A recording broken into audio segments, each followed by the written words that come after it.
Chaos. It's all around us, especially when we play video games, whether it be Grand Theft Auto, Call of Duty, hell, even Mario in some instances. Chaos is something we can't get away from. And whether it be your children causing chaos in your house or being stuck in traffic because of an accident, it's always there, and it's always something that we can't control. So why is it in the development of autonomous technology, we're only doing it in controlled environments? Chaos needs to be added to this equation before we can finally unlock level 5 autonomous technology. And without adding in the chaos factor, we'll never figure out how to properly tune an autonomous vehicle to take us from point A to point B and be rerouted to those occasional point C's. Today, AutoLooks is going to take a look at the chaos factor of autonomous vehicles.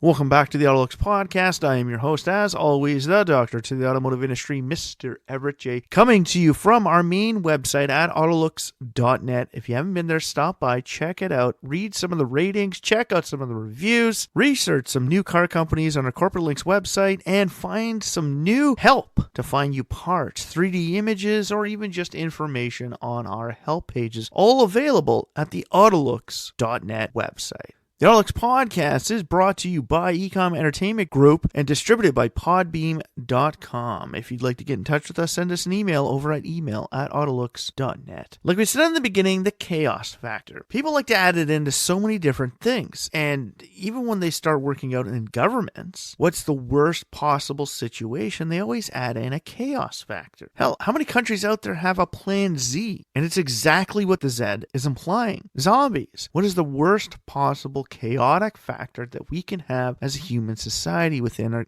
specific countries? Canada has one, the United States has one. We all look at Plan Z because it's a chaos factor. We have to know what the worst possible situation can be. Well, how come in the development of autonomous vehicles, we're doing it in one of the most controlled environments you could think of? And everybody's probably sitting back going, whoa, Everett, like what the hell are you talking about? They're putting these things out in real world situations like San Francisco, Arizona, now they got them in New York, over in Europe and Australia. But no, in most of the areas that they're promoting and testing autonomous vehicles are in controlled environments. You may think it's a little chaotic out in the world. I don't know about you, but when the stop sign down the street from me turns red, all of the cars stop. At nearly every stop sign, most people, inclusive of bikes, pedestrians, and vehicles, will look both ways before they cross. So in a sense, it's a controlled environment. We have signs, we have billboards, we have disclaimers, we have everything set up to get us around. There's so many rules and regulations on the road in North America, Europe, most places in Asia, and even Oceania to get us in and around that we don't understand what can happen if it takes it all away. If the power goes out in San Francisco, like a complete power outage, while autonomous vehicles are out on the road, what the hell happens to them? They may have backup systems, but without the use of global positioning services, how do they get around? Using Wi-Fi enabled vehicles is great, but when the power gets shut down, you don't go anywhere, and that's a chaos factor. A complete and total shutdown of your power grid will also shut down phone lines and your Wi-Fi services. And an autonomous vehicle won't understand what to do. Now, there are places in the world where the chaos factor is substantial. As we talked about in a previous podcast about Africa being the last automotive frontier, Africa is one of the most connected continents on the planet. With more people in poverty owning a cell phone and never having driven a vehicle, the possibility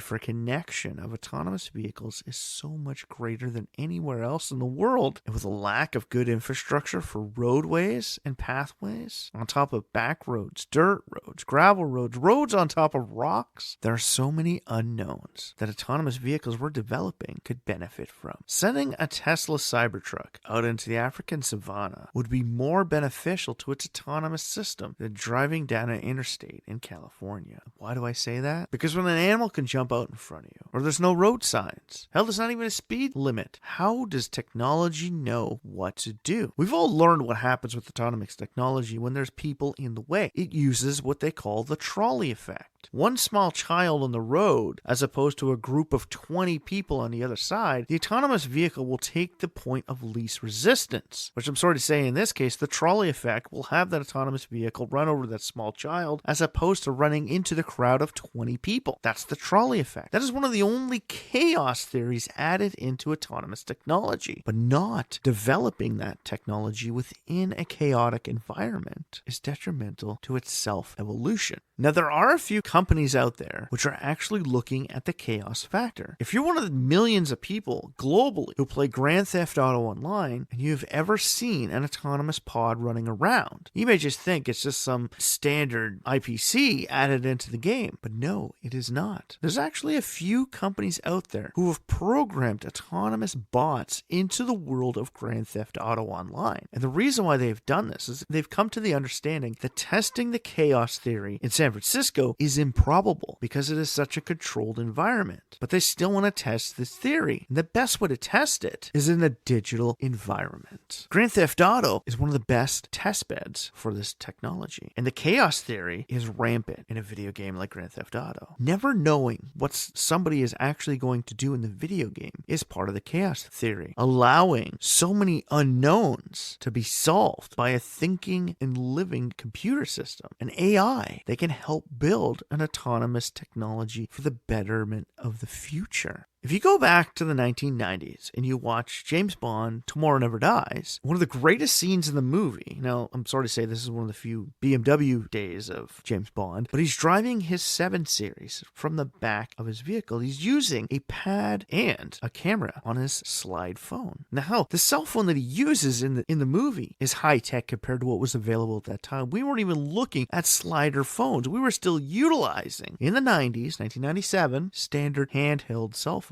Hell, even just the flip phone was still standard. But Nokia was starting to revolutionize the slider phones and starting to add in QWERTY keyboards, similar to that of how BlackBerry and Palm spearheaded the QWERTY keyboard in the phone environment. Now, what does this have to do with autonomous technology? Well, James Bond is using his phone to drive his car. In China, the chaos theory is allowed in specific situations because in North America, we have so much red tape around the safety and security of people out there. Where in China, that red tape can be brought back if it's for better technology, which will better the country as a whole. Well, Geely is one of the few car companies that has actually made tablet driving vehicles. Not one you can actually sit in your driver's seat and drive. No. One you can actually use if somebody is squeezed too close to you. Like, you ever been in one of those parking situations where some asshole parks so close to you, you literally have to hit their door and suck in your gut to the point that it hurts to get into the door of your vehicle. Either that or you got to go in through the other side. Been in these situations. Seriously, in those situations, you literally just want to take a sledgehammer, smash the fucking window in, pull the e-brake, and push the car off a cliff, right? Well, Geely's understand this. And by watching the James Bond movie, they were able to build technology for you to utilize through an application on your phone, the ability to move your vehicle. And like I said, there's a lot less red tape and a lot less safety factors that come into play. Why do you think China is one of the test beds for a lot of great new technology now? But they're starting to get more red tape, which is making it harder to develop new technology. By adding a chaos theory and all of this into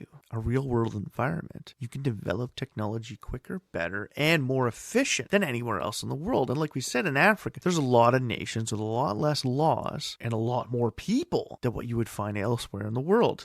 The only other area in the world that would be great for a chaos theory would be India. Having roadways similar to that you find in Africa, they have massive intersections, some up to 12-lane roads, 2 of them crossing each other, without a single traffic light or stop sign in sight. And yet traffic moves and never touches one another. How are they so efficient as drivers doing this? You ever see in North America when the power goes out? People don't understand that when there's no lights at an intersection, you're supposed to abide by the 4-way intersection as all stop signs. And some people don't get this. Autonomous vehicles being developed in an environment that has that much control is not great. By adding it into the chaos factor of places like India and Africa where they have intersections and places like this, the autonomous technology can be expanded upon greatly. And it's not just vehicles. You can add it to transport. You can add it to buses, taxis, delivery vehicles. Hell, you can even add it into drone and flying vehicles with so much of a chaos chaos in most of those cities, with power lines, skyscrapers, hell, even laundry lines hanging up in areas that weren't existent before. Seriously, if you ever want to screw with something, especially like Google Maps and all that, if you have an autonomous vehicle, okay, let's say you live in Arizona, like Phoenix, Arizona, where you get Nero doing their delivery services. They use optic eyes to distinguish what's all around it, but it still uses a generalized autonomous mapping system. Well, all you have to do is, if you know when that vehicle is going to be coming around, throw something out in the street. It won't know what to do. Look at Waymo's Jaguars. When they were downtown San Francisco and a group of people surrounded the vehicle and the vehicle got destroyed, a human driver inside of the vehicle would understand that this is a chaotic situation. You're being surrounded by a group of people who are threatening both you and your vehicle's safety. So naturally, you're going to use, as you call the trolley effect, to find the area with the least amount of people in it and go through. Well, the Waymo autonomous vehicle was trapped. It got destroyed because when it's surrounded by people, it's just like when the lines on the road disappear or there's too much fog. It doesn't understand the situation around it. It doesn't think. Artificial intelligence being added into the autonomous technology and being thrown into a chaotic environment will be able to grow and mold itself into what we require it to be. For myself, getting inside of an autonomous vehicle right now, I don't trust it. Utilizing Super Cruise like General Motors on the highway, at highway speeds, only on a controlled access highway, would I ever even think to turn autonomous technology on? Knowing that that technology has been developed in those controlled situations, I would be more inclined to utilize it. Pulling out of my driveway and going into town and driving around town on an autonomous vehicle is not something I would look at right now. When most autonomous vehicles today use optic eyes and mapping systems, on top of utilizing the lines on the road, what happens when all of that disappears? And I've actually stated that in one of our previous podcasts about infrastructure of the future. Autonomous delivery vehicles would be great for everybody, but people way out in rural communities are less likely to utilize them, even though that is the area where they would be best utilized. Everybody thinks, oh, everybody in the city needs autonomous vehicles to deliver all their products. No, when you live in a rural environment, getting around to places is even harder. And there are so many people out there who just want to pack up and move to the middle of nowhere. But when you got to get stuff delivered and you're looking at Amazon, it's like, oh shit, they're going to deliver it like 2 kilometers away at the closest situation. I got to get in my car and go get it, blah, blah, blah, blah, blah. It deters them from going into this. And a lot of these back areas are down back end roads, trails into the bush. No lines, no markers, just gravel on cut into the bush. Hell, I've been on roadways that are literally, the gravel goes up, and when a clearing comes out and it's pure rock with nothing on top of it, that is the road. The rock surface is the road. If you've ever been to the Sleeping Giant Provincial Park outside of Thunder Bay, Ontario, they have one trail where you can actually go and stand at the edge of the cliff of the Sleeping Giant. And when you get up to the main parking lot for that, it's not pavement. The parking lot is literally rock, pure red rock. That's it. Well, how is an autonomous vehicle going to distinguish that portion of the rock from where the road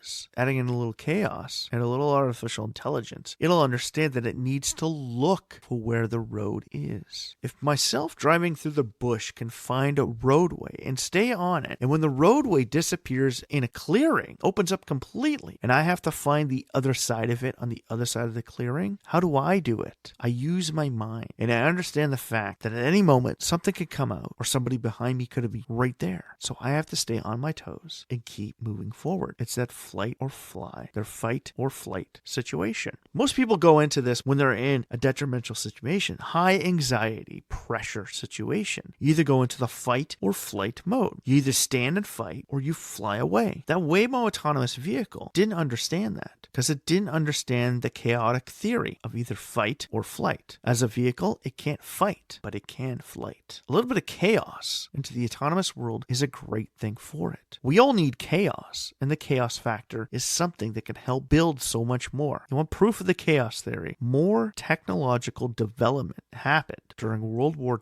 II than nearly any other decade in the 20th century. Look at when the Kitty Hawk flew, and in World War I we had biplanes, and by World War II, by the end, we were getting into fighter jets. Technology changed, and by the end of the 60s, with all the rocket engineering we had developed during the 40s, we put a man on the moon. Add a little chaos, and you could create something so much better. And I'm going to put this one last aspect into your mind about the chaos theory. Have you ever seen the movie Swordfish with Hugh Jackman and John Travolta? Well, John Travolta is a guy paid by the American government to create chaos so horrible that people wouldn't even think to attack America. Now, this is long before any of the terrorist attacks ever happened, but when he's trying to get Hugh Jackman, whose character in that movie is a hacker, he adds a little chaos into the theory. He wants him to crack into a government page. And Hugh Jackman says, oh, that could take like a matter of minutes or so. And then he puts a gun to his head and gets this extremely attractive woman to pull down his pants. And as she's sucking him off, he's got a gun to his head. And he literally gives him a minute to hack into it. He had a little chaos into his life, and it pushed him that much further. A little chaos into the autonomous technology ring, and it'll move that much further. We're less likely to better ourselves when we live in a perfect environment. You ever notice the greatest people who succeed, and it's like, oh, wow, I would have never expected them, to come from living in the slums to being on top of the world. They lived in chaos, so they pushed themselves that much harder to get where they are. Chaos is something that could be utilized for the betterment of both society and technology. Trust me, when you're having a boring day at work, add a little chaos into it. Spill your coffee on your desk and have to go print all those pages all over again. It's a little bit of chaos, but then you learn how to do the job faster. Autonomous technology needs chaos, and artificial intelligence will thrive upon it. Africa and India may be the keys to unlocking chaotic autonomous technology. But unfortunately, we're still stuck in our ways of building these technologies in the technology hubs of Silicon Valley, which is an area that's highly controlled. There is no chaos in Silicon Valley, but there is chaos in Nairobi.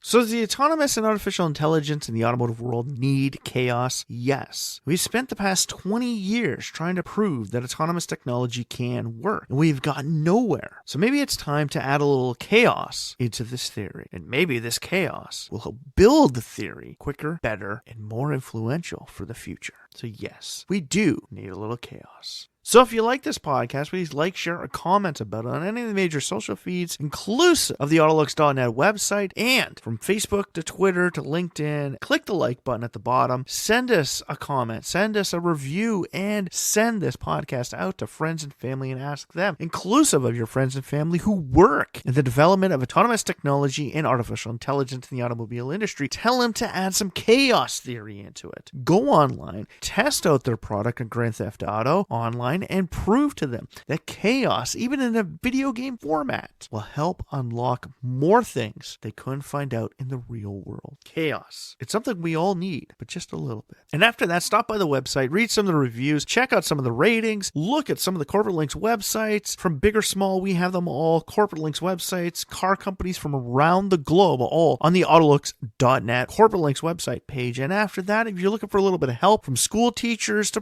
university professors, check out the help pages on AutoLooks.net. We have stuff from 3D printing to the Ford Vault to help you find information, to hell, even 3D tuning, develop and create your own aftermarket tuning abilities, all from the AutoLooks help pages. The AutoLooks podcast is brought to you by Ecom Entertainment Group and distributed by Podbeam.com. If you'd like to get in touch with either Everett J or the AutoLooks.net website or podcast, please send them an email over at email@AutoLooks.net. So for myself, Everett J, the AutoLooks podcast, and my home website at AutoLooks.net, strap yourself in for this one fun, chaotic ride the little chaos is going to bring to us.